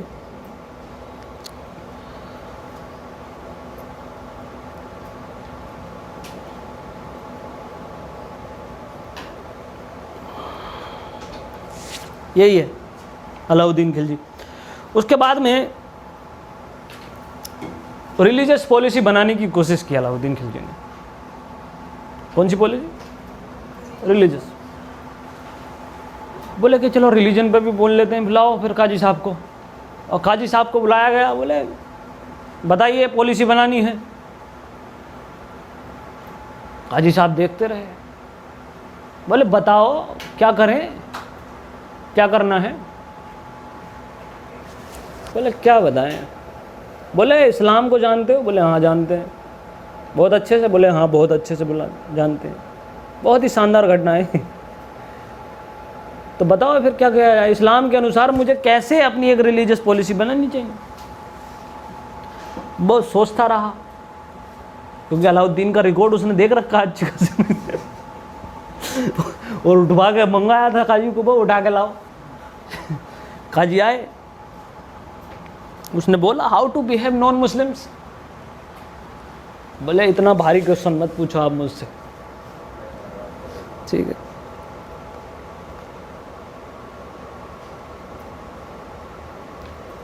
बोले एक शर्त पे बता सकता हूँ जहाँ पर ना। बोले क्या शर्त? बोले जान बख्श दो, पहले कुछ भी कहूँ अच्छा लगे या बुरा लगे, मारोगे नहीं। अलाउद्दीन खिलजी बोले अरे चाचा कैसी बातें कर रहे हो, मारूंगा क्यों मैं? बख्श दी। बोल ठीक। अब फिर बोल रहे हैं भाई साहब, इन गैर का मुस्लिमों को, काफिरों को, एक शब्द बड़ा शानदार लगता है मुझे इस डायलॉग का, काबिले गर्दन जहरीन कर देना चाहिए। ठीक है, बोला है, बोले इनकी गर्दन को धड़ से अलग कर देना चाहिए वहां पर ना। अलाउद्दीन खिलजी बोला काबिले गर्दन जहरीन, तू बहुत चालू निकला काजी। ठीक है।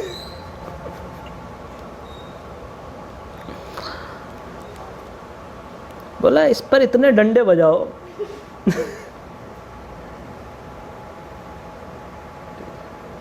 ये जो शब्द तूने बोला है काबिले गर्दन जहरीन, ये तुझ पे इम्प्लीमेंट किया जाता अभी अगर तूने अपनी जान न बख्शी होती तो। बहुत बड़ी पावर है रिलीजन में। और अलाउद्दीन खिलजी की ये बात उसे बहुत ग्रेट बना गई।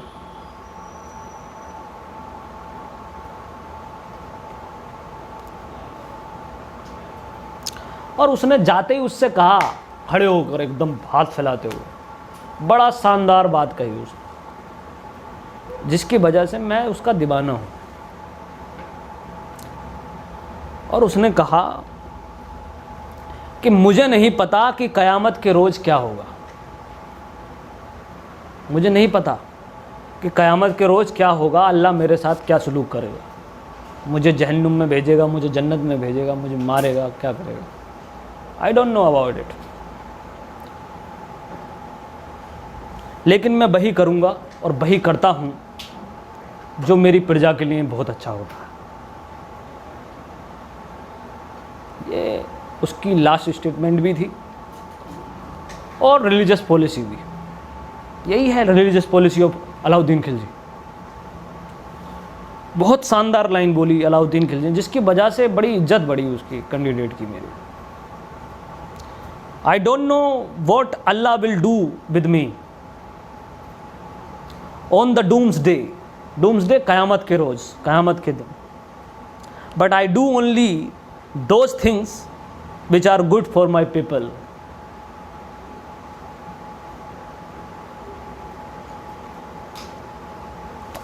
और साहब, ये है अलाउद्दीन खिलजी।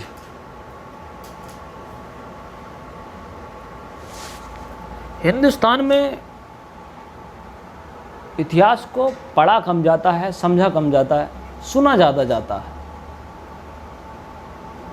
खिलजी है, मुसलमान है, मुसलमान है तो हिंदुओं को मारता ही होगा, और हिंदुओं को मारता होगा तो अच्छा आदमी है नहीं। किसने बताया? सुना था,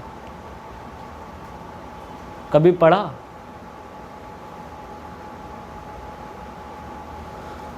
सुनी सुनाई बातें तो बड़ी खतरनाक होती हैं साहब, बहुत जिंदगी हराम कर देती है।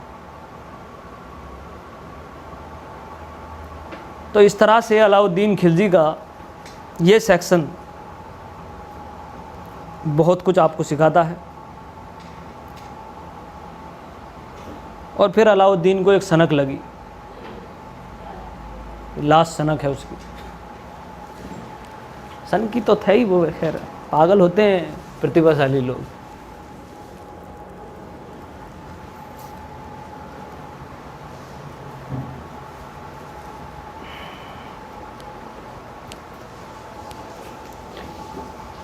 और वो सनक बड़ी खतरनाक थी।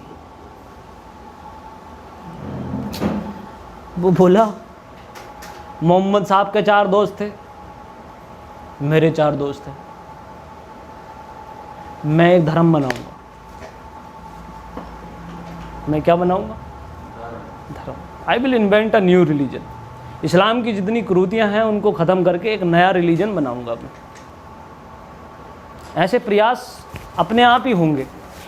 वो रीजन उसका ये था कि ये जो काजी लोग थे, मैंने आपको बताया ना, वहाबिज्म, उन्होंने मोनोपोली बना ली इस्लाम में, और वो पसंद नहीं आएगी किसी रूलर को। अकबर बड़ा परेशान होगा, इन्हें सुलह कुल की नीति में बैठाएगा, इनसे बताएगा, काजी साहब शांत हो जाओ, मान जाओ। बोले हमारे रसूल ने ये फरमाया है, वो फरमाया है। बोले आज के बाद सुलह और कुल में कोई दिखाई नहीं देना चाहिए। तुम्हें बुलाया गया है यहाँ पर डिस्कशन करने के लिए, आप अपनी चलाए जा रहे हो। अकबर की पॉलिसी दीन इलाही, अकबर जैसा कैंडिडेट अपना एक रिलीजन चलाता है, वो इसी वजह से चलाता है। इसी को वहाबिज्म का रूप दिया गया। मौलाना का जो इस्लाम है ना, मौलाना का इस्लाम मोहम्मद साहब के इस्लाम से बहुत अलग है, बहुत अलग है। और ये चीज़ हर एक रूलर के किस में आएगी? एडमिनिस्ट्रेशन के हर्डल के रूप में आएगी। अब क्या होगा? अब तुम लोगों को लग रहा है कि यही मामला शांत हो गया, काजी साहब को छोड़ दिया, लेकिन काजी साहब पूरे इस्लामिक दुनिया में अलाउद्दीन खिलजी को डिफेम करेंगे, नहीं करेंगे? बोले बड़ा बदतमीज शासक है, काफिरों को पनाह दे रहा है, दारुल हरम बना रखा है दारुल इस्लाम की जगह।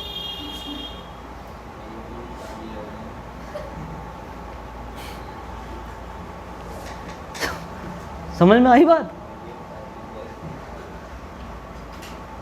ये जो सेगमेंट है ना, इसको अलाउद्दीन जैसे जो जितने भी टैलेंटेड लोग हैं उनके बीच में इस्लाम आकर अटक जाएगा, और फिर वो क्या करेंगे, थक हार के ना हाथ जोड़ लेंगे ये मौलाना से, बोले मैं अब अपना रिलीजन बनाऊंगा। दीन इलाही, अलाउद्दीन, वो क्या नाम है, अकबर की जो पॉलिसी थी दीन इलाही कितनी शानदार थी, इस्लाम से रिलेटेड है, इलाही से इलाहाबाद बना है।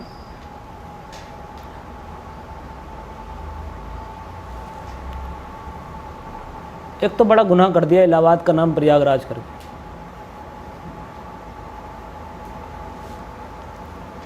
इलाहाबाद का मतलब अल्लाह नहीं था योगी जी, इलाही था, इलाही। और अल्लाह में और इलाही में बहुत अंतर होता है।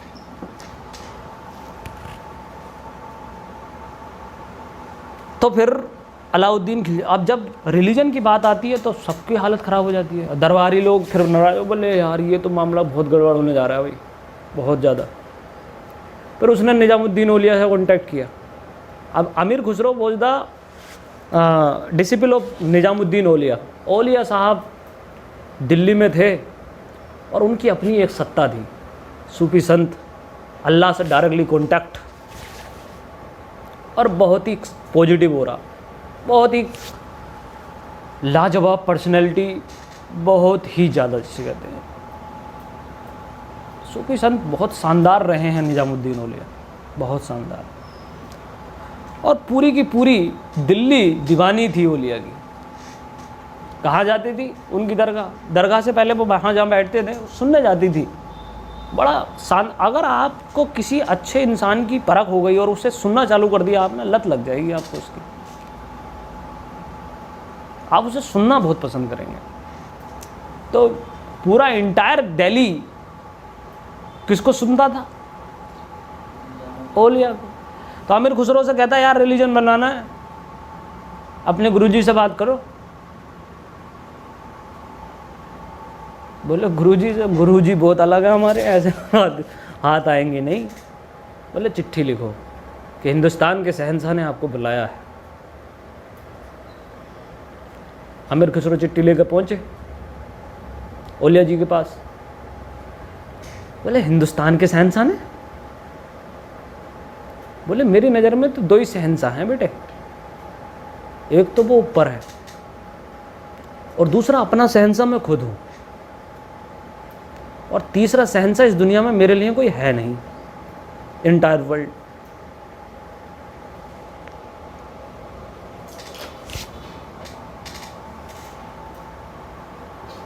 ठीक है,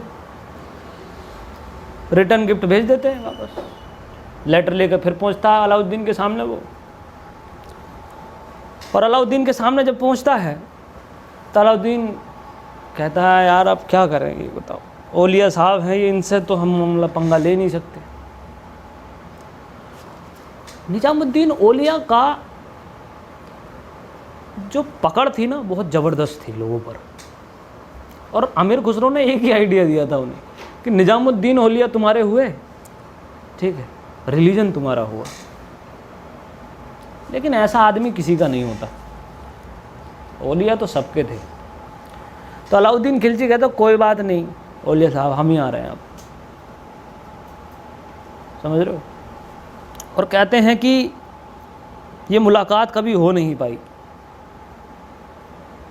बड़ा मिस्टीरियस इतिहास है औलिया जी का, याद रखना।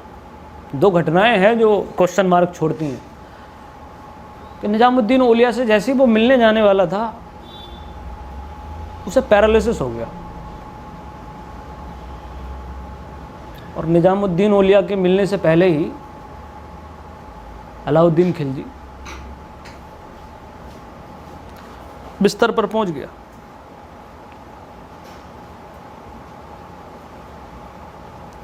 निजामुद्दीन औलिया ने एक बात कही थी उससे, जब वो उसने रिटर्न बोला कि मैं ही आ रहा हूँ, तो निजामुद्दीन औलिया ने फिर से लेटर भेजा, बोले मेरे घर पर दो दरवाजे हैं, तू सामने से आएगा और मैं पीछे से निकल जाऊँगा, मैं तुझसे मिलना नहीं चाहता। समझ गए? तो अगला स्टेप जो भी लेता अलाउद्दीन, उससे पहले ही उसे पैरालिसिस हो गया। और दरबारियों को थोड़ी खुशी हुई, क्योंकि अलाउद्दीन खिलजी की रिलीजियस पॉलिसी से बहुत डर लग रहा था सबको। सबसे ज़्यादा दुखी जो हुआ अलाउद्दीन खिलजी की बीमार पड़ने से, वो हुआ मलिक काफूर। बहुत रोया था वो। और मलिक काफूर का मास्टर जो था वो अलाउद्दीन, वो बीमार पड़ गया। उसे साजिश ही दिखाई दे रही थी, बोले किसी ना किसी की साजिश है ये। उसने बहुत कटाई की दिल्ली में गुस्से में आके, मोहब्बत थी उसकी वजह, बहुत मारा लोगों को। जिसको सस्पिशन देखो उसको कटवा दिया। आमिर खुसरो ने बड़ा शानदार लिखा है उसके बारे में। और 1316 ईस्वी में 1316 में अलाउद्दीन खिलजी, ठीक है, यहाँ से निकल लिए।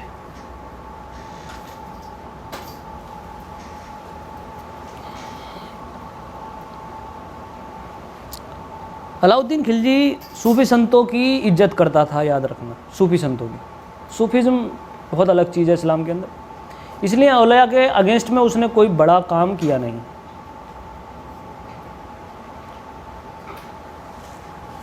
अब एक बात बहुत इम्पोर्टेंट थी,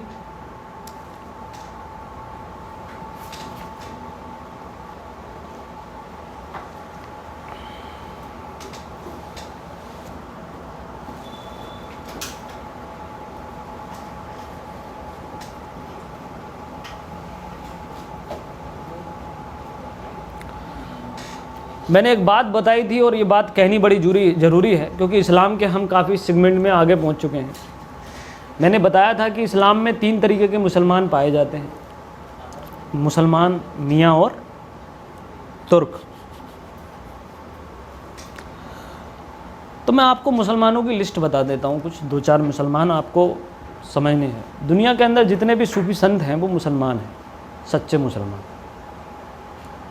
और उनमें उनके प्रभाव में आने वाले कुछ लोग जो आते हैं वो मुसलमान हैं। उनमें से इतिहास में ये रोंदे जाते हैं शब्द बार बार रिपीटिशन पर। इस वजह से जो है मैं आपको बता रहा हूँ कि उन लोगों का ओरा होता है, इस वजह से नाम आप सुनेंगे। मुसलमान जो पहला मुसलमान माना गया है वो प्रॉफेट मोहम्मद को माना गया है। वो बोल the first Muslim, prophet Muhammad खुद, मोहम्मद साहब। और उसके बाद में एक लंबी चेन बनती है। मुसलमान का मतलब है जो कैंडिडेट ईमान के रास्ते पर चल के इनलाइटेंड हो जाए वो मुसलमान है, जो समझ जाए, उठ जाए इन सब चीज़ों से। और रिलीजन में क्या है, सेंसस टू कॉन्शियस वाला फिनोमिना है। इस्लाम में क्या है कि सेंसस से उठकर जो फाइनली कॉन्शियस पे पहुंचता है व्यक्ति, तब क्या बनता है, तब मुसलमान बनता है।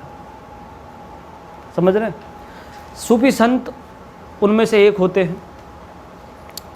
हजरत बिलाल का नाम सुना होगा आपने, उसमें से एक हैं, बहुत शानदार प्रीच हैं वो। और जम्मू एंड कश्मीर में जब जाओगे आप तो वहाँ पर 2 लोग हैं, हमदानी साहब हैं एक तो, उनकी ज़ियारत है। और इसके अलावा है नूरुद्दीन नूरानी, कई जगह देखने को मिलेंगे। और ये एडमिनिस्ट्रेशन का एक अहम हिस्सा भी प्ले करते हैं। कश्मीर की जब मैं आपको हिस्ट्री बताऊँगा कि कश्मीर कैसे माइनॉरिटी सेक्शन का एक 90% वाला हिस्सा बना, उसके पीछे इस्लाम ने कैसे रोल प्ले किया था इन 2 कैंडिडेट के कारण। ठीक है, जो नाम मैंने आपको बताया वो लिख लीजिएगा।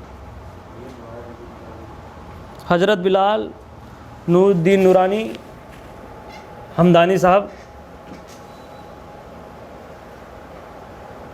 क्वेश्चन पूछ रहा हूँ मैं, ऐसे ही NCERT से ही है। कश्मीर का पहला हिंदू शासक कौन सा था जिसने इस्लाम कबूल किया था? सर्च करके लाइएगा, ना मिले तो।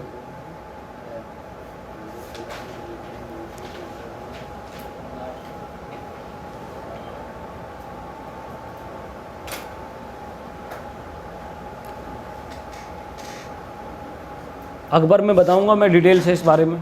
अकबर से पहले अभी मैं डिस्कस नहीं कर रहा हूँ। भैया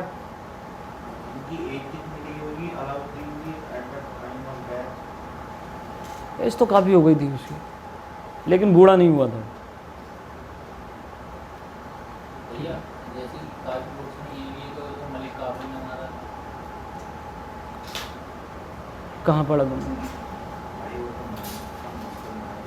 बहुत जगह बहुत जगह का एक नाम तो बता दो। वैसी वाली ये रिसेंट जो हाँ है वही क्वेश्चन। रिसेंट वीडियो में किसी का नाम लेगा, उस पब्लिकेशन को क्यों बर्बाद कर रहे हो? हाँ वही पढ़ा।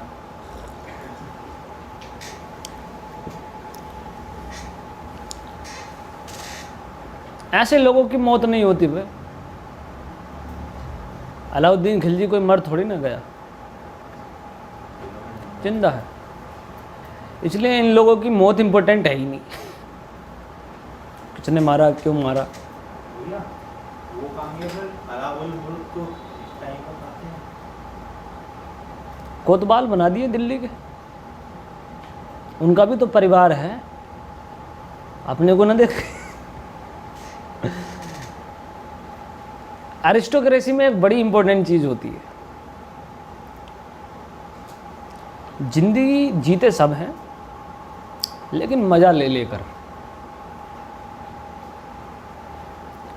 मजा इन द सेंस कि 90% बहुत फोर्स है, बहुत चैलेंज है, बहुत काम करना है, और 10% जो एरिया है वो किसका है? सुकून का है। हमेशा ये टाइम दिया जाता है, क्योंकि एरिस्टोक्रेसी का मतलब है कि जॉब ऑफ 24/7 आवर्स। अब राजा ये नहीं कह सकता ना कि मेरा जो है 5 बजे से लेके सुबह 9 बजे से लेके 5 बजे तक राजा हूँ, इसके बाद में मैं राजा नहीं हूँ, न इससे पहले राजा रहता हूँ। ना ही IAS कह सकता है, ना ही IPS कह सकता है। ठीक है, राजा एक पद नहीं है, IAS एक पद नहीं है, IPS एक पद नहीं है,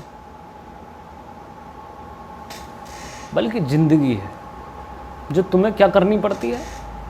चूज करनी पड़ती है। और उसमें बैलेंस बनाना बड़ा अपने आप में चैलेंज है। आप नहीं कह सकते कि मैं 5 बजे से लेके 9 बजे से लेके शाम को 5 बजे तक IAS हूँ साहब, उसके अलावा मुझे कोई कॉल नहीं करेगा, मेरी अपनी पर्सनल लाइफ है। उसके लिए तो तुम्हें गार्ड की नौकरी करनी चाहिए या चपरासी की, वहाँ कोई चैलेंज नहीं है। आप अपनी ऑन ड्यूटी भी मोबाइल चला सकते हैं, साउथ की फिल्में देख सकते हैं बहुत अच्छे से, चैलेंज होगा ही नहीं, याद रखिएगा। तो इस तरीके से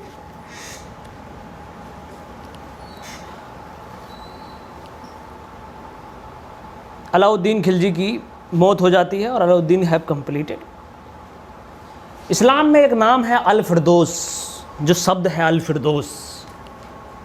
अल फिरदौस का मतलब होता है इनलाइटनमेंट। इस्लाम में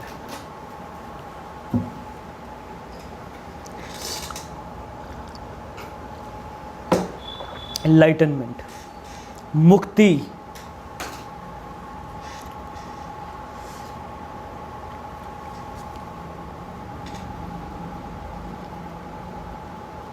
अब अलाउद्दीन हम कंप्लीट कर चुके हैं, और बर्नी उसके शासनकाल के बारे में क्या कहता है वो लाइनें लिख लीजिए आप। बर्नी एक हिस्टोरियन है उसके टाइम का।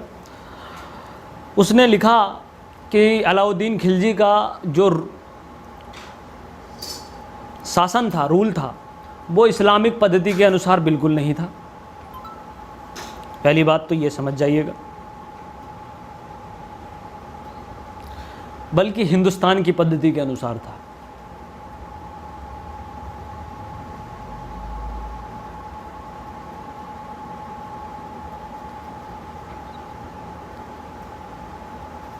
दो बातें समझ जाइए, मैं आपको बार बार इसी चीज़ को एम्फेसाइज कर रहा हूँ।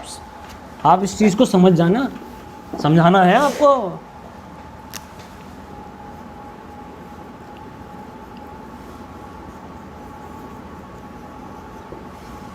रिलीजन के 2 हिस्से होते हैं, faith and culture. Faith and culture. Faith एक जैसा होता है, इट्स रिलेटेड टू मेटाफिजिक्स, एक जैसा ही फेथ होगा। फेथ नहीं बदलता, आस्था नहीं बदलती लोगों की, लेकिन culture depends upon geography. Culture हमेशा किस पर डिपेंड, हमेशा बोला मैंने, हमेशा हमेशा हमेशा हमेशा किस पर डिपेंड करता है?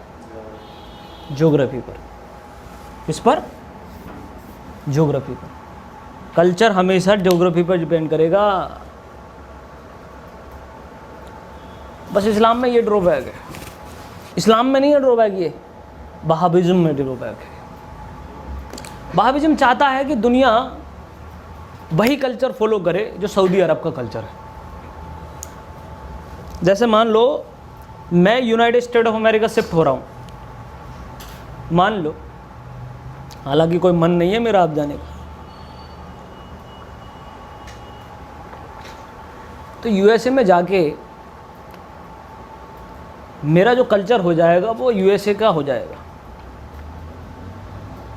किसका हो जाएगा? और मेरा जो रिलीजन होगा, मेरा जो फेथ होगा वो हिंदू धर्म का ही रहेगा। समझ रहे हैं ना? हो सकता है कि मैं थोड़ा बियर पीने लगूं, हो सकता है कि मैं नॉन वेजिटेरियन हो जाऊं, ऐसा हो सकता है। ये कल्चर है। क्या है ये? लेकिन फेथ मेरा नहीं बदल सकता, यूनिवर्सल होता है फेथ। ये चीज़ समझ में आई आप लोगों को अच्छी तरह से? इसीलिए बर्नी ने लिखा बड़ा शानदार, यही लिखा जो मैंने बताया आपको अपनी भाषा में। बर्नी ने लिखा अलाउद्दीन खिलजी का जो रूल था वो इस्लामिक पद्धति पर नहीं था साहब, बिल्कुल, बल्कि हिंदुस्तान की पद्धति पर था। कौन सी पद्धति पर? ठीक है। और इस तरह से अलाउद्दीन खिलजी का चैप्टर क्लोज होता है। उसके बाद में उसका बेटा है मुबारक खान, या मुबारक खिलजी, सॉरी खान नहीं, वो गद्दी पर बैठता है, मुबारक खिलजी। लेकिन वही बात है, बड़े राजा के बाद पता नहीं कहाँ से इनकॉम्पिटेंसी आ जाती है, और ये लोग भी संभाल नहीं पाए इसको। मुबारक खिलजी